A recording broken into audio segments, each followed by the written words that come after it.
would you define bodybuilding genetics? Because there is a lot of stuff floating around on, I'd say, the internet, and it's kind of hard to know truth from junk, if that makes sense. So I suppose the biggest thing with bodybuilding genetics is when you're looking at competitive bodybuilding, as per se, to narrow that down a bit more, then there is certain physiques that can win or do better on stage than others. So, like, take for example, if you have a person that's maybe under 160 centimeters and they've got shorter levers, so shorter arms, shorter legs, proportionally shorter torso, they can look actually quite large for their size. On the other end of the spectrum, if you've got someone with longer arms, longer legs, and a longer torso, well, they have the potential to build a bigger body because they are taller, but where those people are held back is based on the muscle bellies where they're joined to. So if you look at your arm, for argument's sake, a person's bicep is from there to there, but that distance for me might be, I don't know, 15 centimeters, but for someone that's shorter than me, it might be 12. Now, if you compare me with someone that's this much, maybe 10 centimeters shorter, and they've got a bicep, they've got an actual from in middle of their arm to their shoulder, the insertion point for the bicep is maybe a couple of centimeters shorter, then they could look proportionally more compact. Does that mean they look better on stage?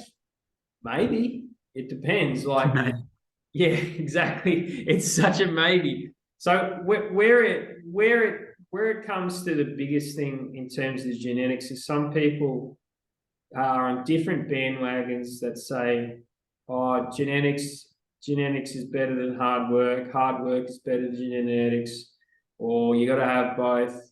Well, at the end of the day, at the pro level, at the top level, you do need to have both, because you've got, the lats that start at your hips, but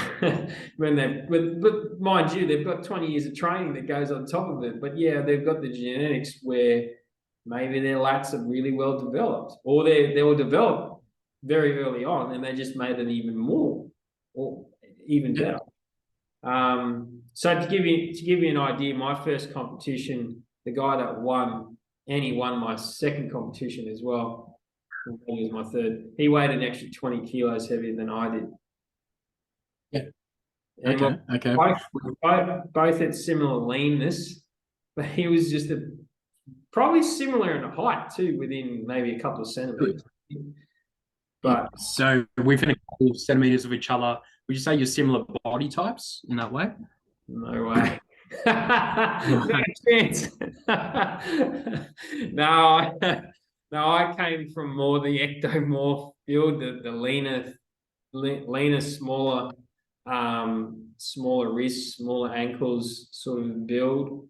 Understandably, that I get the height from the German side of my family, but my mum's Filipino, so maybe my stature may be limited slightly, because if you look at any Filipino person that they're no taller than 5'2".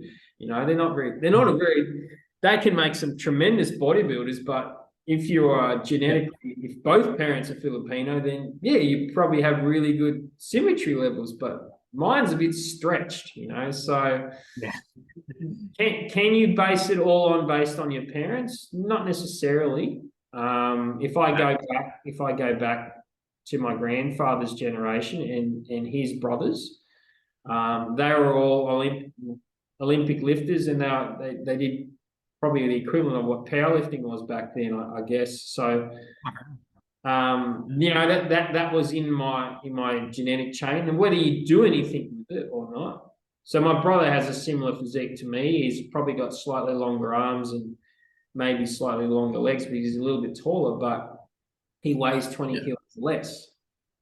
So he just rides a bike. He doesn't weight train or anything like that. So The biggest thing, like I said, at the pro level, at the top end level, genetics will make a difference to everyone or anyone. At the end of the day, you're dealt with whatever cards you've been dealt with based on whatever's been passed on from your parents.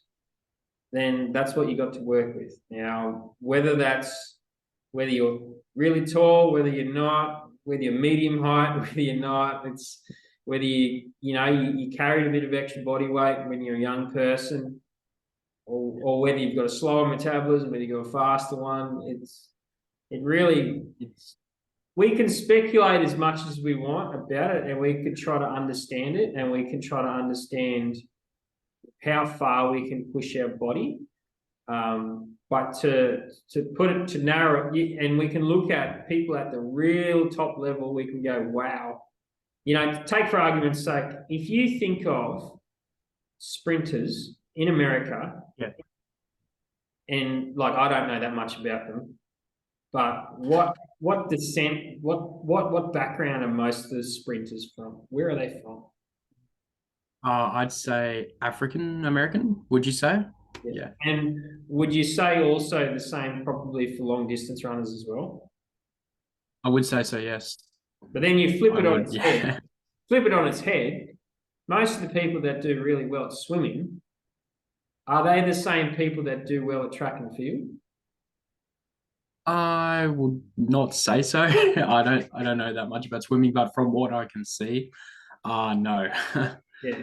So it's probably the opposite. Like Australia is one of the countries that actually do all right in the Com Games, the Olympics. Why? Well, we have lots of water around us. It's nice. It's kind of environmental as well. But yeah, you look at the physique for a sprinter, particularly in any country in Australia, in the world, predominantly in that lineup of those 8 or 10 guys or girls, they're probably going to be somewhat African American, some mixed. Don't get me wrong, there was one guy that won the 200. He was from France. It can happen. There are people that have got fair skin that can run under 10 seconds, but percentage-wise, most of the people have got pretty dark skin.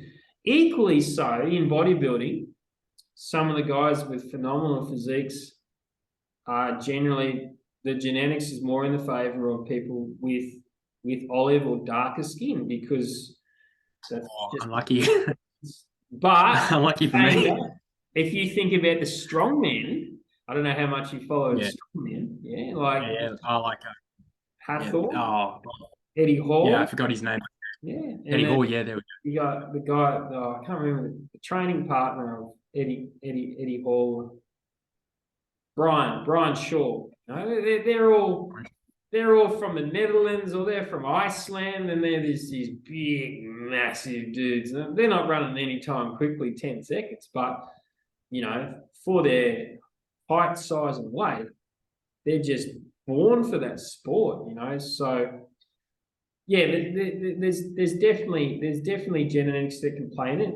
For each person that decides to go down the competitive bodybuilding, or even just changing your physiques, understanding your genetics and how to make the most of it. So take, for example, for women, shapes of women can usually classify as similar to fruit. And what I mean by that is, if you look at the physique of the ladies, it's generally, if they've got hips, it's usually classified as a pear.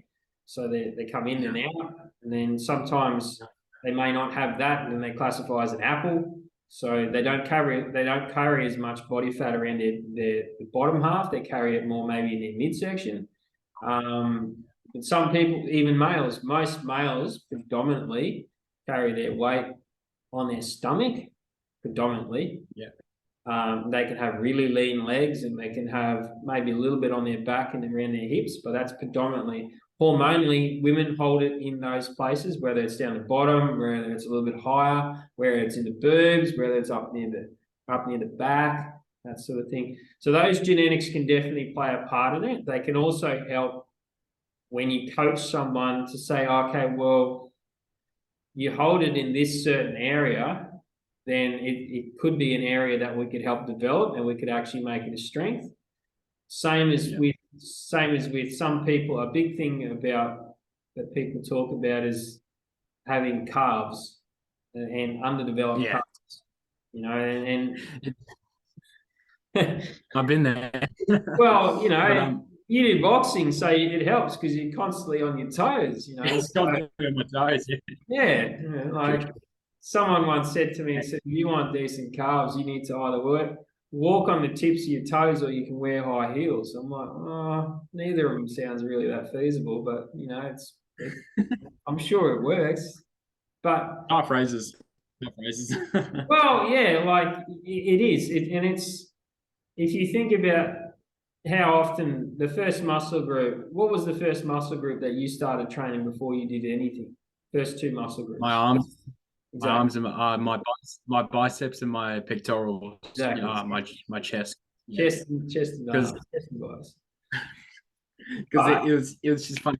Yeah, yeah, I believe it's kind of like modern day media, if you get what I mean. Like, you see in movies or you see in, I don't know, online videos, what are these guys often pumping? They're often pumping chest press or they're often pumping bicep curls. And you're like, I'm going to do that because, and that's not a bad thing. It's, what gets you started on, getting the thrill of bodybuilding and the pump in general. But yeah, anyway, but if you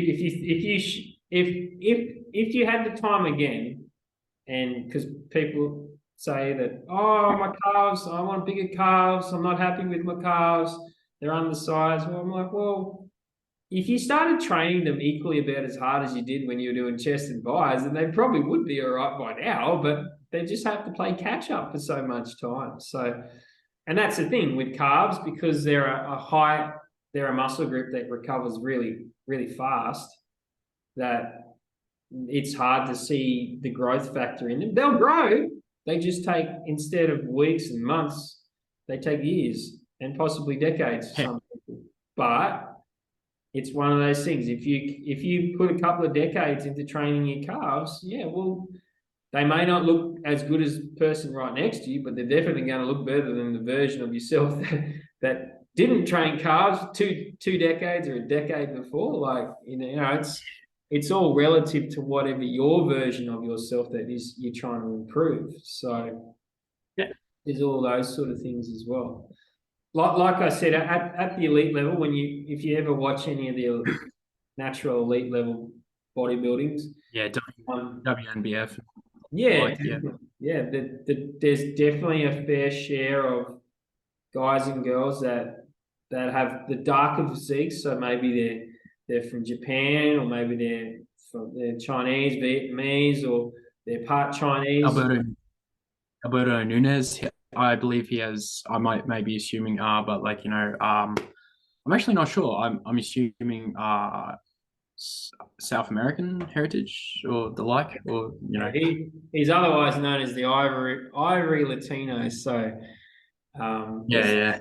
there's some mix of South America. I don't want to exactly say whether I think he's Mexican or not, because I'm actually not really sure. But Yeah. yeah, absolutely. With him, take for example, when you put him and Jeff Alberts right next to each other from 3DMJ, they are, when they sit next to each other, I think it's height wise. When they stand next to each other, they're very similar in height. But Yeah. Alberto's got a longer neck. This is where there's symmetry. He's got a longer neck, but he's also got shorter arms. But he Yeah. has proportionally shorter torso. But then you're like, oh, okay, that's interesting. But then some of the other guys have slightly longer arms, slightly shorter neck, but they've got a longer torso and maybe slightly longer legs.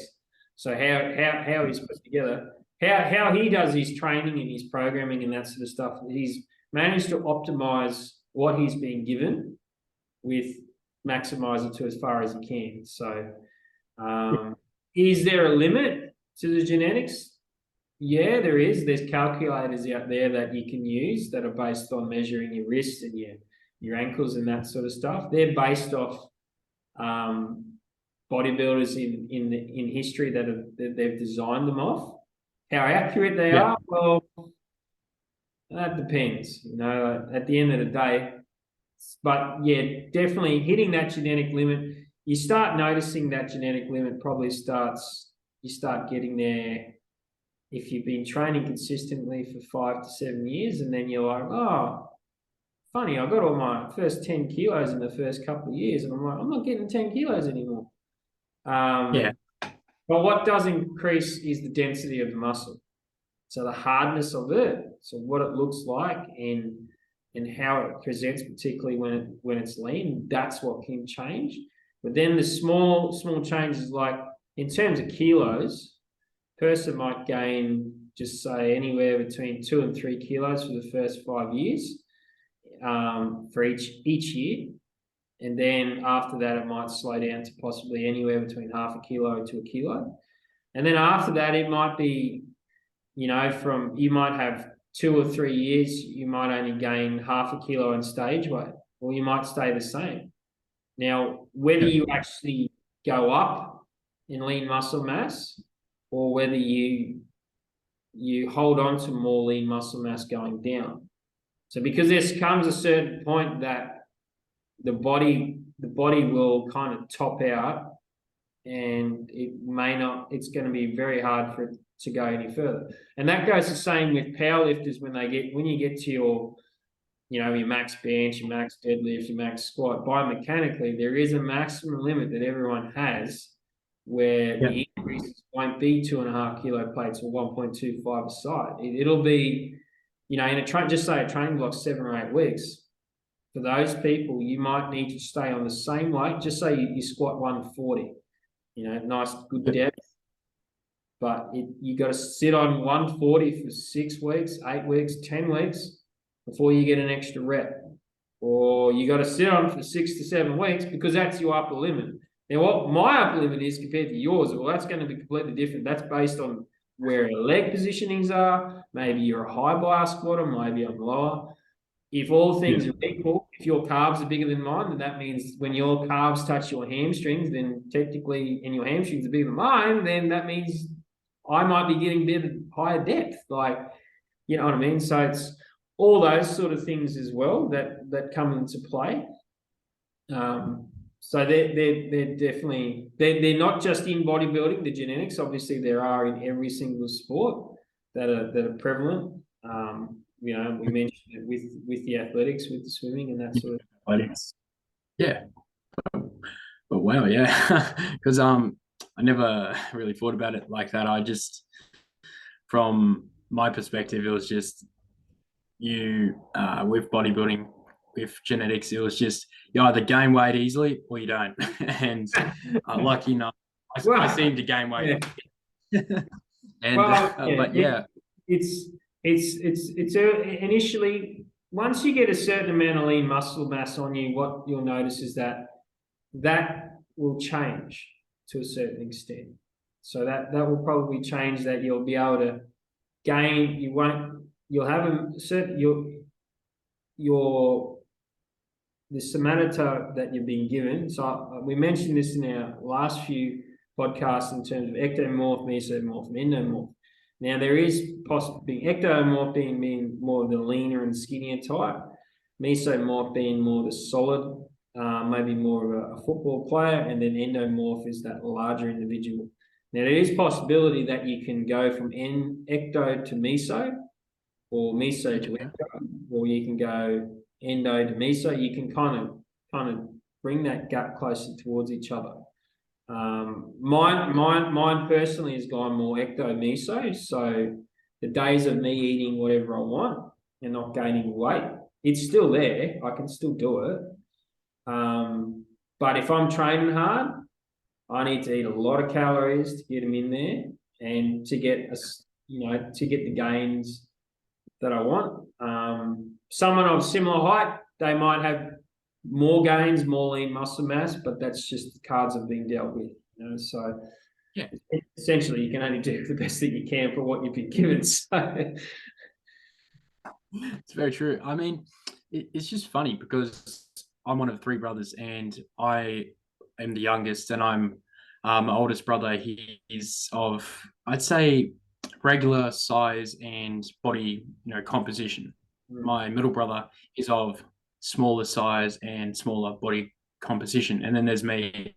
I'm probably of ranging of average, a little bit above average size, and a larger body composition. But yeah, it's just funny. I'm not sure whereabouts I fit in between those names. I have already forgotten. I'm gonna have to do a bit more research on that. But yeah, I think I'd be somewhere in between the footy player and the larger one. But who knows?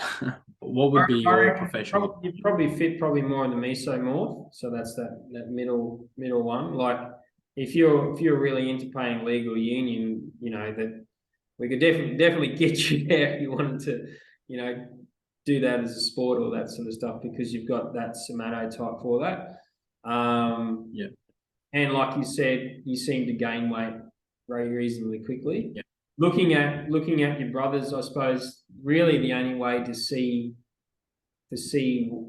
how they respond to training would have been is if we had in a perfect world we would have got all three of you at the same age and we trained you for a couple of years doing the same stuff and just like a plant you're going each one a certain amount of water and sunlight and then you go oh, watch how this one grows or this one grows or this one doesn't grow and this one grows that would be the only way you know and looking at your folks and that sort of stuff there's obviously a certain amount of genetics that you both would have got from that but then you also have to go to your grandparents and then further sometimes some people there might be one person that's really tall and you're like you look at their family tree you're like who the heck was 6'5" maybe 4 generations ago but you know strange things happen genetics. Yeah, they're there. So yeah. well and then like my brother is a little bit taller than I am and I think I don't know mate you know he might have had more protein when he was younger. I got him a bit taller. I'm not sure, but I know I lucked out on the protein when I was older because I ate a lot of it, and instead of growing up, or maybe went a bit out. But you know, that's just how that works. What do you do? Yeah, Yeah, cool. but yeah, overall, we'd say genetics do play a factor, but you just got to work with what you're given and just more or less, sure, look into your genetic background and what kind of body type you are, but work with that and so you can customize your diet and your training to suit that. Absolutely. Yeah. That's the best way to do it moving forward. Fantastic. Yeah.